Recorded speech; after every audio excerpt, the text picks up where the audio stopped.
ظهر التوم في السوق، وكل سنة وانتم طيبين، وده ميعاد خزين التوم من السنة للسنة. تعالوا بقى النهاردة انا بقى مش هخزنه كده في البلكونة زي كل سنة، علشان يعني ايه بيجي في وقت في السنة كده يروح جاي ناشف معانا.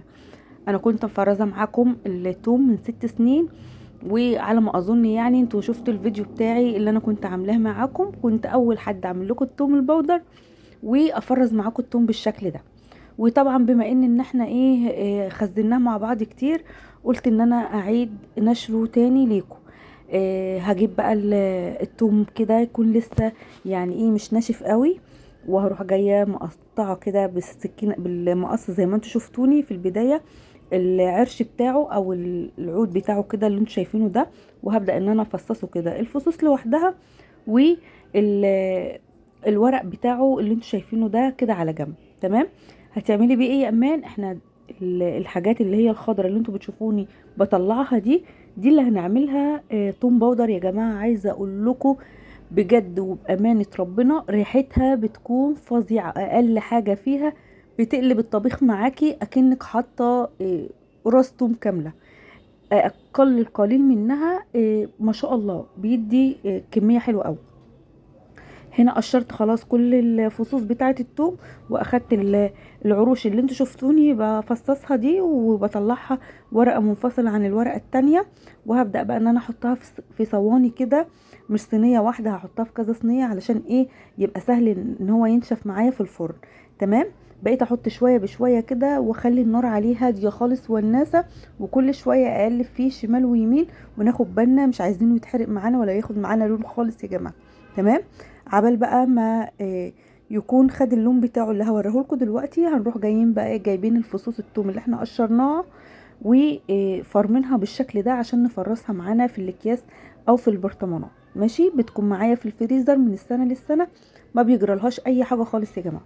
طبعا انا دي كميه صغيره اللي انا مصوره لكم فيها، بس طبعا انا عامله كميه كبيره بتكفيني من السنه للسنه، عشان طبعا انتوا عارفين ان الثوم والبصل ده اهم حاجه في خزين البيت. تمام.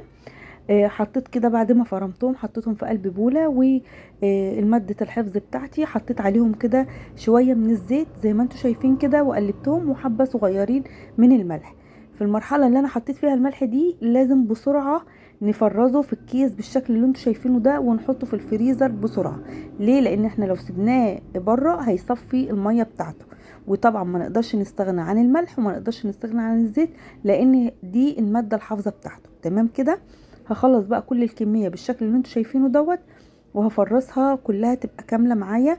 وهنشوف بقى احنا هنعمل ايه اللهم صل على سيدنا محمد في العروش اللي احنا والقشور اللي احنا حطيناها في الفرن دلوقتي قدامكم. تمام.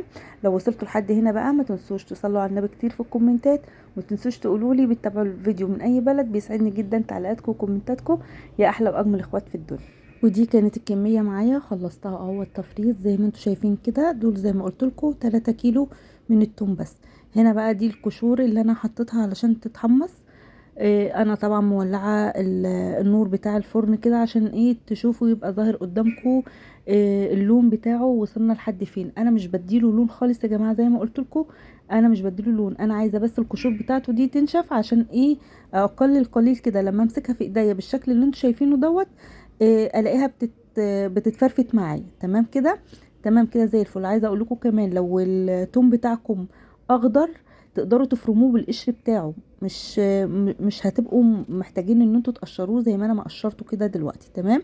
وجبت كبة الخلاط بالشكل اللي انتوا شايفينه دوت، مش الكبة طبعا اللي انا عامله فيها التوم دلوقتي اللي هي بفرم فيها البصل لا مش الكبيره، لان ده هيفرموا معايا هتبقى بودره. انما لو فرمنا في الكبة بتاعه اللي انا لسه فارمه فيها التوم دلوقتي، لا هيبقى فيه قشور كتير كده ومش هيبقى بودر زي ما انتم هتشوفوه حالا. تمام. هنفضل بقى نفرم فيه زي ما انتم شايفين بالشكل ده، وهتشوفوا بقى النتيجه عامله ايه دلوقتي معايا يا جماعه. بجد بجد انضف واحسن كتير من اللي بنشتريه من عند العطار، لان اللي بيبقى عند العطار ده بيبقوا ممليينه دقيق، ما بيبقاش خالص له دعوه بالثوم البودر ولا له اي علاقه، مع ان ده قشور ما هوش توم صحيح، ده القشور بتاعته بس.